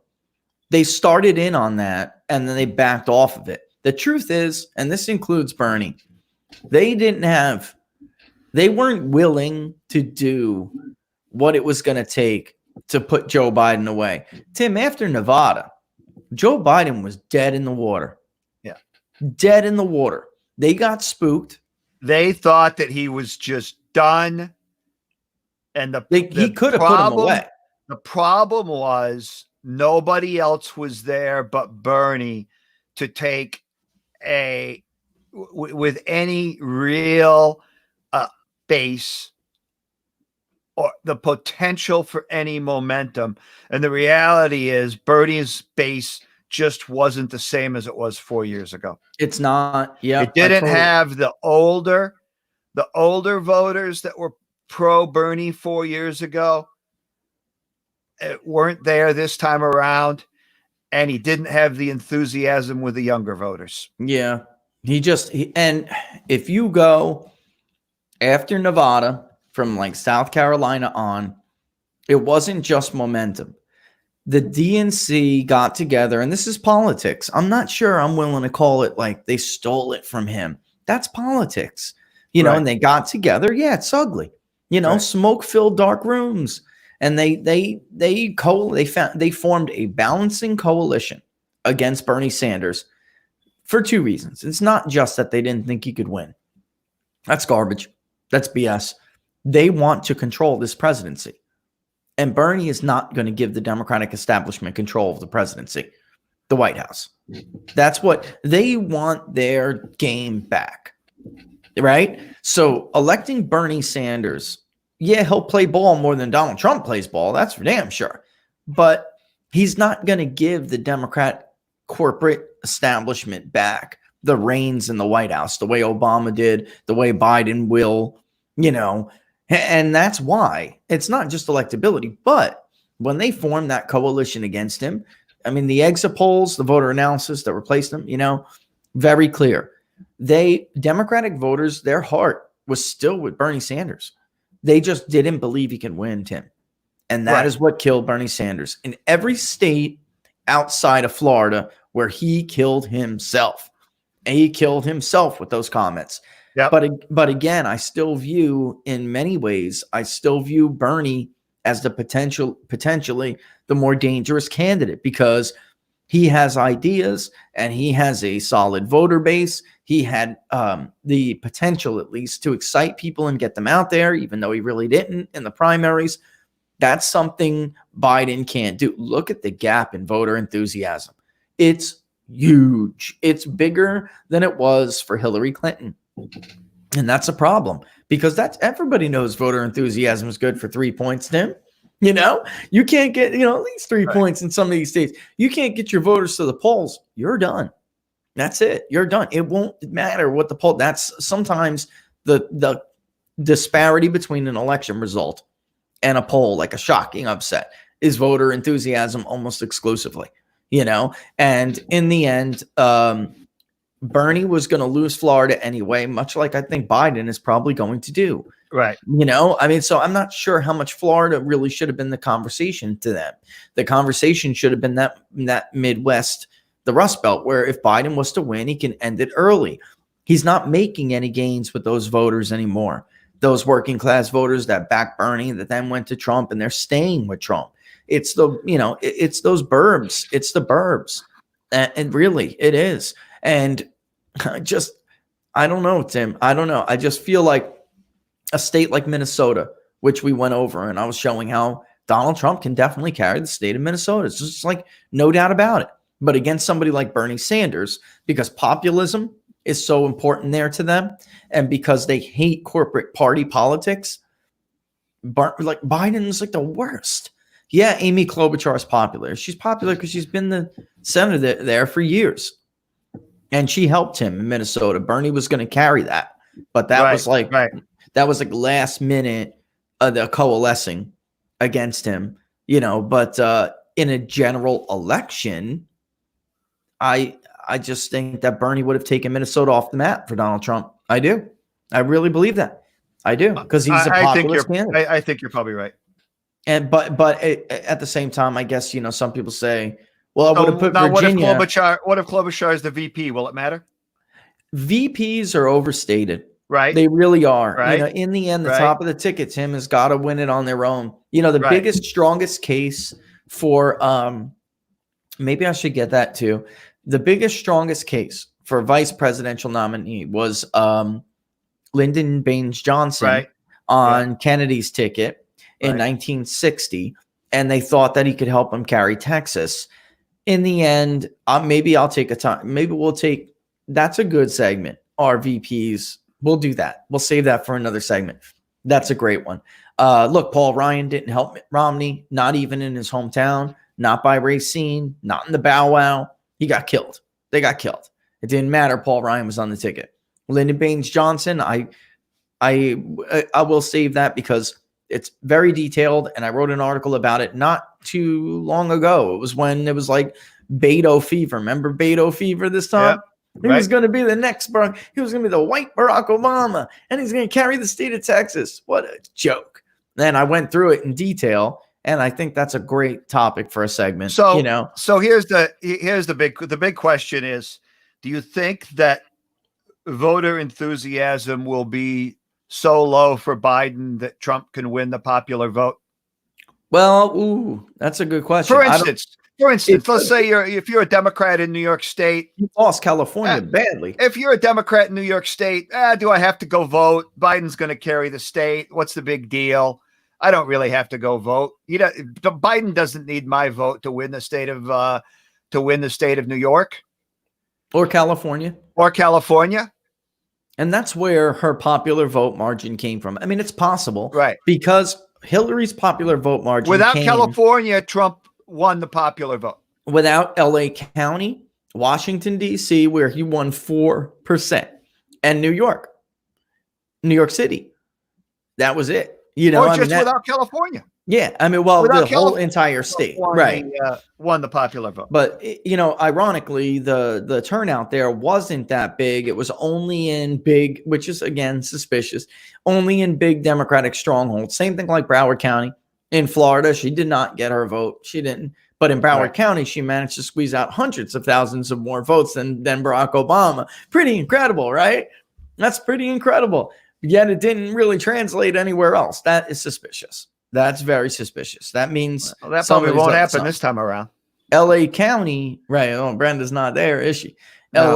LA County, and by the way, they got as much as Hillary Clinton did in 2018 and still lost. They got over in that county, their Democratic turnout, and in 2018 against Ron DeSantis and Bill Nelson, and they still lost, Tim. So that really shows you Biden has to win some of these areas that have been tight or trending red in Florida. He's got to win them. He's got to do what Obama did. He's got to carry Pinellas by 7 points. Good luck with that. It's not going to happen. Good luck. I mean, forget about polls. I'm looking at the raw numbers. Where do they have the votes to come up? Because Republicans in this state are going to vote for Donald Trump, folks. Mark my words. You think they stomped out for Ron DeSantis? And because they did. That was supposed to be a D+5 electorate. Do you remember? Yeah. Before Election Day? And we were polling. I showed you every day, right? Yeah. I showed Jerry every day. And it was Jerry. We're talking about Jerry Willis on Fox Business. And I'm like, Jerry, the electorate is not going to be D+6, Jerry. This is R1. It's R1 to R3. And that was like crazy left field because you had Quinnipiac. It was Nelson and Gillum by 7. CNN, Gillum by 13. You go in the polls. I mean, and I'm like, this is not going to happen.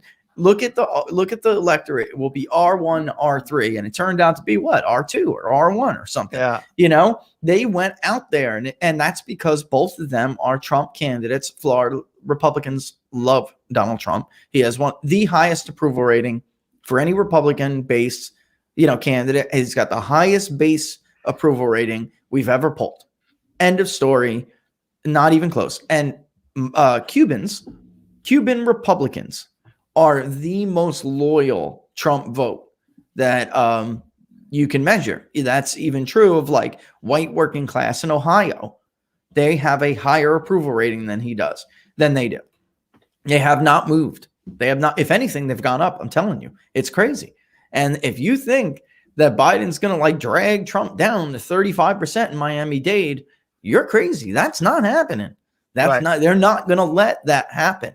Just like Ron DeSantis, unlike what you saw on the, I don't want to smear the pollster. I'm not trying to smear anybody. I'm simply saying it's one of the polls that's been polling Florida for a long time. They break it up by state region, and they said DeSantis was going to get like 30-something% in southeastern Florida. What do you walk away with? 42%? 40? I mean, that's enough. That's enough. And that was roughly what Trump got. It's just that Trump got votes in other areas of the state. Watch Collier County for Donald Trump on election night. Okay. Watch Collier County. That state it's going to go gangbuster for him. Mark my words, folks. It's going to go gangbuster. You're going to see 110% from 2016. It's going to happen. All right. So, Lyndon Baines Johnson had a political machine. That's why I used him as the biggest thing. But you know what? Because this was on Justifications and we got like 15 minutes left. Do I still have this thing up? Nah, I'll just read it, right? And this is why I'm trying just to speak to the heart of Donald Trump's justification as a presidential candidate in 2016. All right. Actually, I'm going to read this whole thing. When pundits, because it's not that long, when pundits, political scientists, and election watchers look back at presidential elections, psephology, there's always a line or two that stands out as significant to the outcome. While elections aren't won by sound bites, here are the two statements we believe exemplify why Donald J. Trump won the presidency against all odds. And the first one is, I am your voice.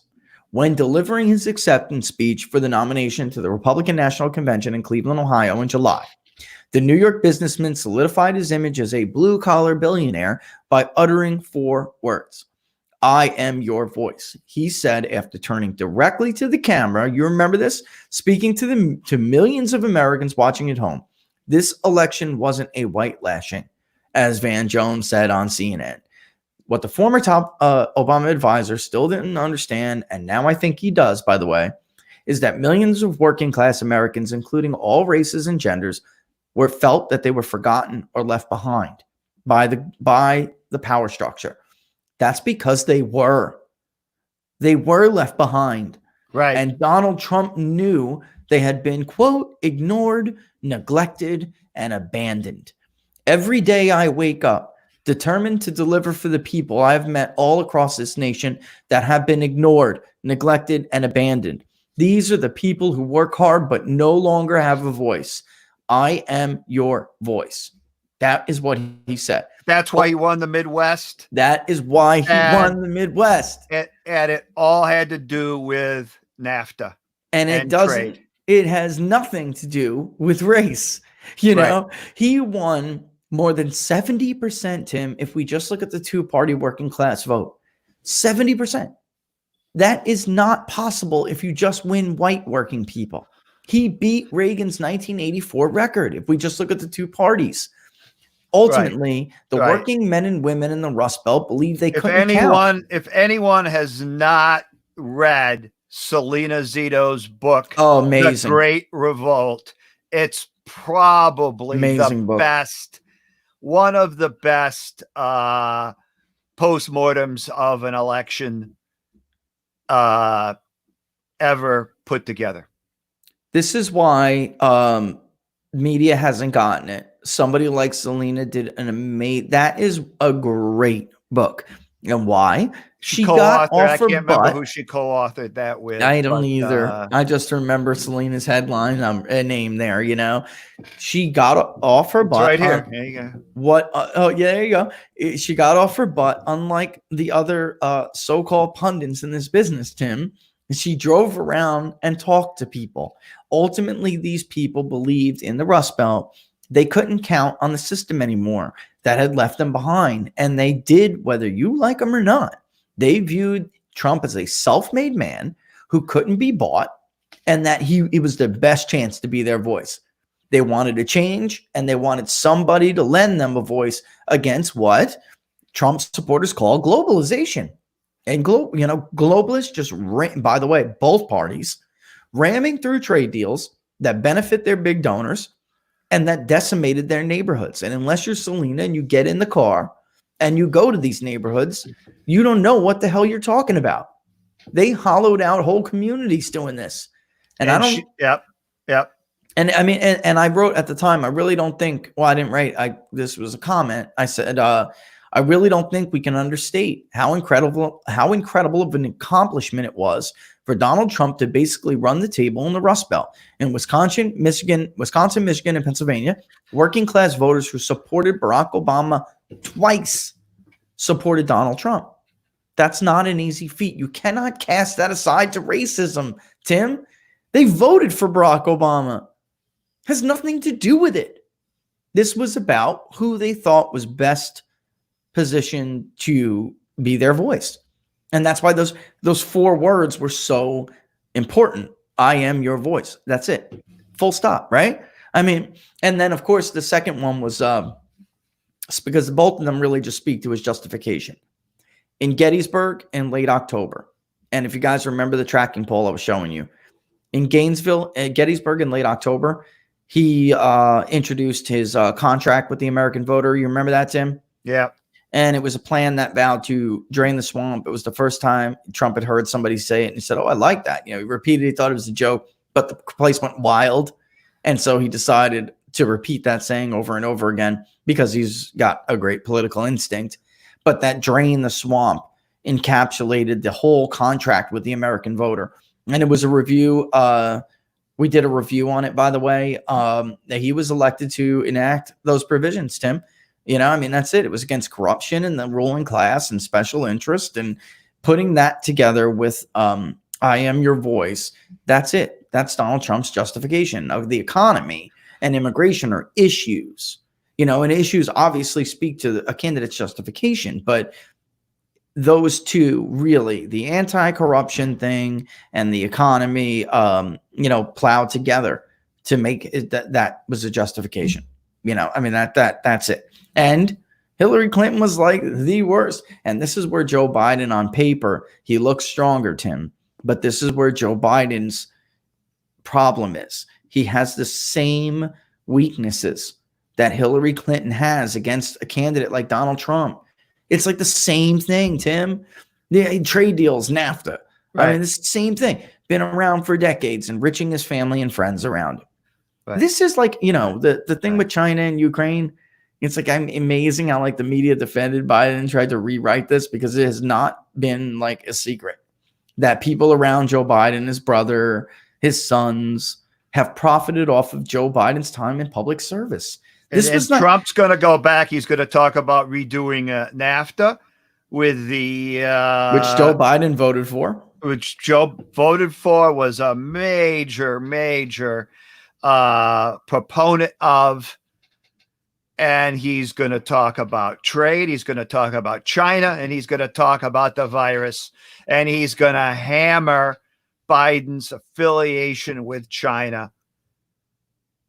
And he's going to talk about how China this, China that, trade this, trade that, NAFTA. And I just don't see how Biden gets away from that. He's going to need a heavy assist. Somebody said, how big of a problem are white women, soccer moms, who seem to hate Donald Trump? He got them last time. They didn't particularly like him last time, Tim, but he still won him by a few points. Right. And he's going to have to do to Biden what he did to Hillary Clinton, which is they don't like Trump, but they hated Hillary Clinton even more.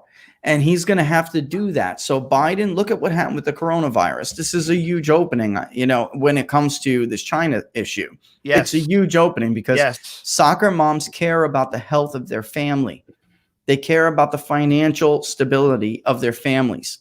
And Joe Biden helped build the world that allowed this to happen to us. End of story, right? I mean, this is not the first pandemic the Chinese have unleashed on the world, on the Western world. And Joe Biden did nothing. He did nothing. Right. I mean, he was totally Barack Obama had to bench him during the swine flu. So he had that because at first he panicked. Then he made all sorts of stupid statements. I mean, he was a train wreck. They had to bench him. They had to apologize for him. Trump is going to have to make Biden scarier than him. And you haven't even had any of those clips started to be replayed yet. Right. That's true. From Biden during the swine flu. Yeah. And that last ad with China was devastating. It was and he's got $250 million cash on hand, Tim. Trump. I mean, that is yes. I mean, if he wanted to bombard the airways right now, he can do it. And that's why, by the way, you're seeing all these channels, all these corporate, media outlets try to like subjectively ban him from running ads that they deem, to be not true, even though it is a joke. The idea CNN would be the truth teller or the arbiter of truth on anything is a total joke. They are the biggest fake news pusher in the industry. That goes for right, left, legacy, alternative. They are the biggest pusher of fake news. And the idea that they can decide which ads are fair, which ads are accurate is nuts. Mark Zuckerberg has the right position on this, but companies like Twitter, they're going to get involved because they know Trump has a war chest where he could just beat Joe Biden over the head with these things. He really, he can, and he can do it in a targeted fashion. I mean, he'll know who needs to see the ad about trade and China. Parscale will. Yes. He was and versus those soccer moms. Incredible at that 4 years ago. Versus the soccer moms who need to see ads tailored toward healthcare and Joe Biden's inability to deal with look. The truth is, the swine flu, we just developed a herd immunity, and it wasn't as deadly to a certain population. It wasn't as contagious either. It wasn't as contagious, but more than 60 plus million people caught the swine flu. And if we had to rely on a vaccine like they're trying to make now with coronavirus, we would have been dead in the water, because Joe Biden's goal was 100 million vaccines in the 6-month goal. They got a little over 11 million, and tons of them hurt people. There were lawsuits because they tried the Obama administration tried to push through that vaccine at breakneck speed, and it hurt a ton of people. We were researching that over the last week because we're going to do a story on it. I couldn't believe the percentages in some of these areas, Tim. 30%, 40% of some of these people who got that shot had adverse impacts from that shot. So before you go race into your clinic to get the vaccine for coronavirus, boy, I'll tell you what, that's another show. Wow, it's 11:55 already. Let's see. Do you think Trump is strong enough to carry Mcsally and Gardner over the finish line? That's a great question. The answer is yes, I do, actually, if he has a good election. The reason why is if you go back to 2016 and you look at the Senate versus presidential numbers, you will see that all of those senators, Tim, Ron Johnson, Kelly Ayotte, Pat Toomey, and I'm talking about Johnson in Wisconsin, for people who don't know, Ayotte in New Hampshire, Toomey in Pennsylvania, and what's the other one? Mark in Illinois. And Mark Kirk, right? Right. In Illinois. They were all polling stronger than Donald Trump. In the end, even if they wound up doing better marginally, which many of them did not, even if they wound up doing better, when you look at the numbers, you'll see that these Republican candidates got more from Donald Trump's coalition than he ever got from the traditional Republican coalition. Yes. So like you look at a state like Pennsylvania, Toomey was done. Without Trump on the ballot, Toomey was done. And Trump won that state, far bigger margin than Pat Toomey was able to hold on, which was only a few thousand votes. Donald Trump won the state by 45,000 votes or something. All right. The real shocker to me was Ron Johnson. Ron Johnson. When they called that race for Ron Johnson, I was floored. Yeah, I mean, and by the way, that's one of the ones where Ron Johnson clearly got a vote that was a Trump vote, but Trump did not get a Johnson vote. So that's some of that. And then Ayotte was really, if you go back, Ayotte was probably going to, if you were just looking at the polls, Ayotte was going to hold on to New Hampshire barely, probably. And Trump was going to get cleaned.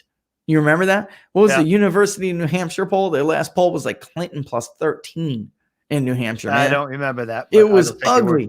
And it was ridiculous, by the way. We actually had Trump up by 1. That was one of the states we got lost. We were wrong. And that is, I know looking back, and I know what we did wrong.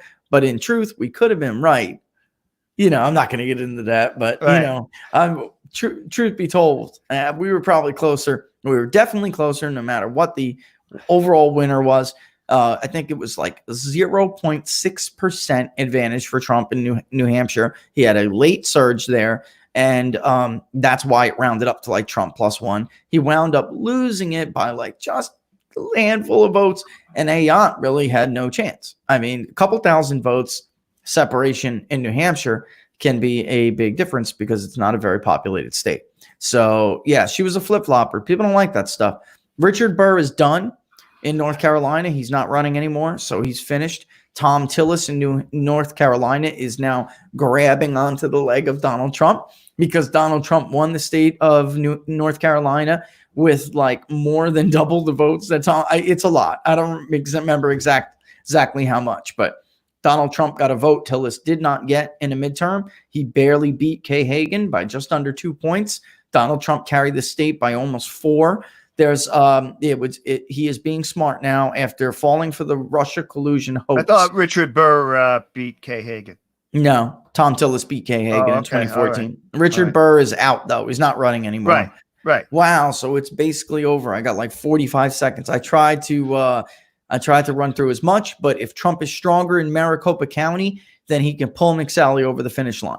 All right. But she's running against a very strong candidate. Okay. So here we are, guys. Yeah. Today is another episode of Inside the Numbers for Monday, May 4th. I think it's like episode 21. This is great. But tomorrow we'll be back. We'll have more polling. Don't forget to follow Tim Anderson on Twitter, Tim the Source Anderson, at TJ Anderson1. You guys can follow me at Peoples_Pundit if you don't already. And don't forget to subscribe on YouTube, folks. All right. If you are YouTube watchers, don't forget to subscribe. And ultimately, the best way to support the show is to subscribe to People's Pundit Daily. That's how we can bring sponsorships. That's how we can do all these great graphics. All right. So you can go to ppdnews.us/subscribe. ppdnews.us/subscribe. And just for a word for those who have done that over in the last couple of weeks, we thank you and love you for it. We'll see you tomorrow, guys, back Tuesday morning, 10 a.m. Eastern Standard Time for our May 5th broadcast. All the best, folks. See you soon.